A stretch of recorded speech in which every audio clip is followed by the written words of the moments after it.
বিসমিল্লাহির রহমানির রহিম।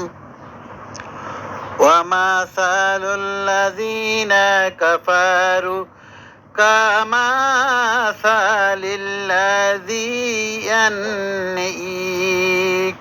বিমা লা ইয়াসমাউ ইল্লা দুআআন ওয়া নিদাআ সুম্মুম বুকমুম উম্মুম ফাহুম লা ইয়াকিলুন। অর্থ, আর যারা কুফরি করেছে তাদের উদাহরণ তার মতো যে এমন কিছুর জন্য চিৎকার করেছে হাক ডাক ছাড়া যে কিছু শোনে না। তারা বধির, বোবা, অন্ধ, তাই তারা বোঝে না।